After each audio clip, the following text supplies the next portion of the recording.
Alright, folks, so we've got some Kid Rock, and the big thing about this album is it was at a brilliant point in his career. Maybe if you didn't know quite as largely, Kid Rock had a lot of success, like Devil Without a Cause, I think was maybe 6, 7 times platinum by the time the year 2000 came around, and the fact that this wasn't really happening too often after about the 90s or so. This is something to be of note. And so that album was a monument in a lot of ways, but people were kind of questioning, well, can Kid Rock do it again? So he drops a compilation album, and it comes out right near the crest of when Kid Rock was starting to, where people were saying, okay, you're going to have to prove yourself again if you want this much attention. So it was brilliant. I mean, really, this is kind of in between some of the other stuff before he started to change. And it's unfortunate just because this was such a very, instrumental thing as far as the waves it was making. And so what I thought of this release was it was decent, but it could have been way more. I mean, once again, we find ourselves kind of like, I reviewed Rock and Roll Jesus, and the main thing was I was just looking for more Devil Without a Cause, but this is what we wound up getting. So it's not awful. I don't want people thinking, there's no new songs, there's no expansion. It actually is solid for Kid Rock, and he does what he does, but the problem with it is that, you're itching for more. Not just kind of like that, but, really going nuts. And so that's what this album is. It's definitely maybe Devil Without a Cause 1.5, and I think you'll like it. So, can you smoke this? The answer is yes, you can. I'd say American Badass, Dark and Gray, Fuck That, Fuck You Blind. These are all some good ones. Early Morning Stone Pimp is another one. And, we'll get into that more. The production, this is a metal album, but it also does some different things. So, in Kid Rock's earlier career, he kind of was, I think, I want to say funk or something more. It just had different sorts of tunes and that sort of thing. Wasn't just rap metal, rap rock like he may be well known for.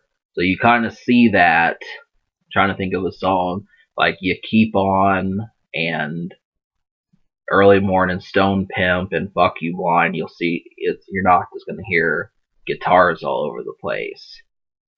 But I like some of this, but the fact that it's not a sound that you've heard so much often, it's really hard to know right off the bat if you like it. It's just like most people, first time they hear something, you're not quite as sure, is this something like, I guess what I'm saying is I haven't heard those earlier albums, but you don't know what to make of it because you just haven't heard it.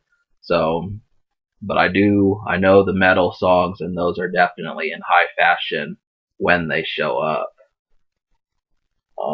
The unheard songs, which are songs that you may not have heard but need to take a listen to. So there's 13 songs on this album, one of which is a minute-long song. So you guys know I don't like those, but I liked 4 songs out of 13, plus 3 almost songs, which are songs that I'm on the fence about. So the 4 songs I liked were American Badass, Dark and Gray, Fuck That, and Fuck You Blind. All of these have a certain taste of Kid Rock that really this is the Kid Rock that we need to see a lot more. It's exciting, it gets you pumped up, it will last through the night, it's fun, and it does all these things that music is supposed to do. So this is something that needs to be seen.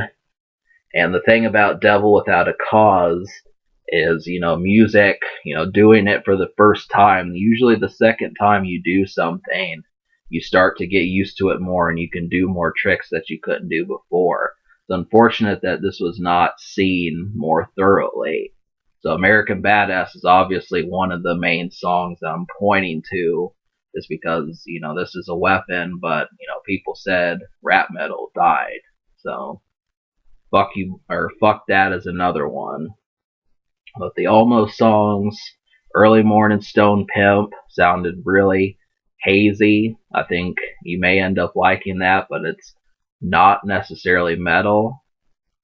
Abortion and I Want to Go Back were really mellow songs, which the last time I really noticed that kind of mellowness in a song was when I reviewed the Rihanna Girl Like Me album.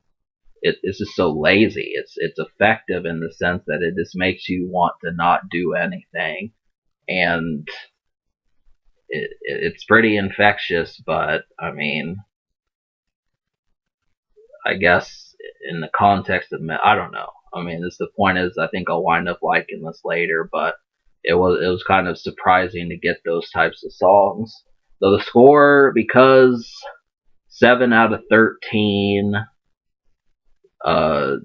Basically, I'd say 7 out of 12 minus that 1 minute song. Another one was 8 minutes. Some of these didn't really match up that well. I wasn't enjoying the atmosphere of the songs. So I'm going to give this album a 6.5 out of 10.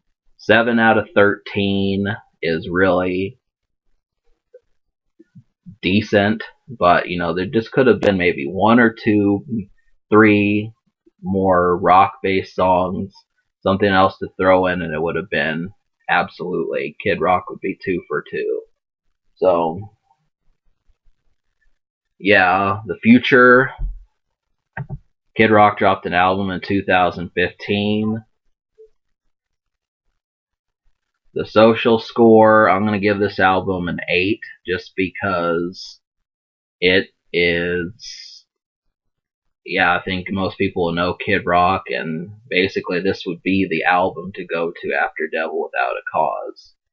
So, can it be topped? I think the answer is yes, it can, but this deserves more attention than most write-offs that people may say about it.